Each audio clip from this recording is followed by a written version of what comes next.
Hello साथियों, स्वागत है आपका अपने यूट्यूब चैनल SKC मैथ पे। आज हम पढ़ाने जा रहे हैं कि प्रकाश के अपवर्तन क्या है और उनके प्रकारों की व्याख्या करें।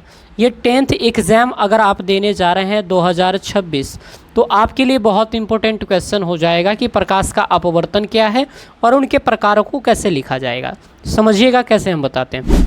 जब प्रकाश की किरण एक माध्यम से दूसरे माध्यम में जाती है, यानी मान लीजिए प्रकाश की किरण यहाँ से यहाँ जा रही है और ये माध्यम हवा है और ये माध्यम हमारा पानी है।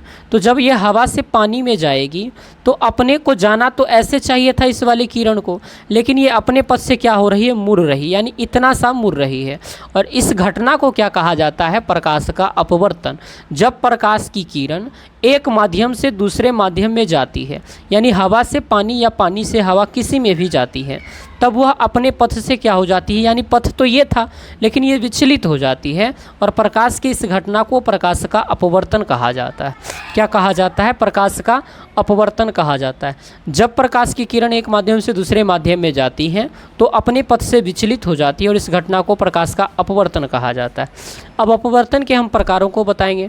प्रकाश के अपवर्तन के दो प्रकार होते हैं। प्रकाश के अपवर्तन के कितने प्रकार होते हैं, दो प्रकार होते हैं। एक कृत्रिम अपवर्तन और एक प्राकृतिक अपवर्तन, यानी एक आर्टिफिशियल रूप से ऐसा होता है और एक हम लोग इसको बनाते हैं। आर्टिफिशियल, प्राकृतिक रूप से कैसे होता है। प्राकृतिक अपवर्तन एक मुख्य उदाहरण वायुमंडलीय अपवर्तन है, यानी वायुमंडल में हमारा पृथ्वी है और पृथ्वी के बहुत सारी लेयर है और यहाँ से सूरज की किरण आती है तो इधर से इधर टकरा करके हमारे पास आती है, जिस कारण से तारा हमें टिमटिमाता हुआ दिखता है। तो ये जो अपवर्तन होता है ये नेचुरली होता है, इसलिए ये प्राकृतिक अपवर्तन का वायुमंडलीय अपवर्तन जो एक मुख्य उदाहरण है।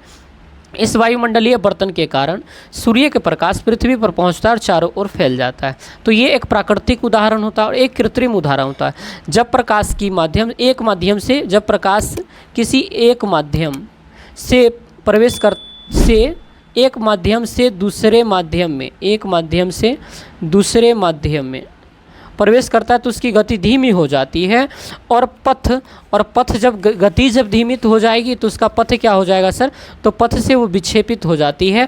और ये जो उदाहरण होता है हमारा कृत्रिम रूप से होता है, इसलिए ये हम कहेंगे। उम्मीद है कि आपको दोनों बात समझ में आ गई होगी। लिखना कैसे है मैं आपको एक बार और बता देता हूँ।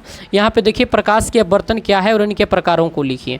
तो पहले अपवर्तन को लिखा, प्रकाश के दो प्रकार होते हैं, फिर एक को लिखा, फिर दो को लिखा। पहले वाले को डिफाइन किया, फिर दूसरे वाले को डिफाइन किया। ऐसे ही अंडरलाइन करके अगर आप डिफाइन करते हैं और छोटा मोटा पिक्चर आप बना देंगे साइड में तो आपको बहुत अच्छी नंबर आ जाएगी। उम्मीद है कि आप इसे समझ पाए होंगे। मिलते हैं नए वीडियोज़ के साथ, तब तक के लिए आप सभी को जय हिंद, जय Bharat. Thank you very much.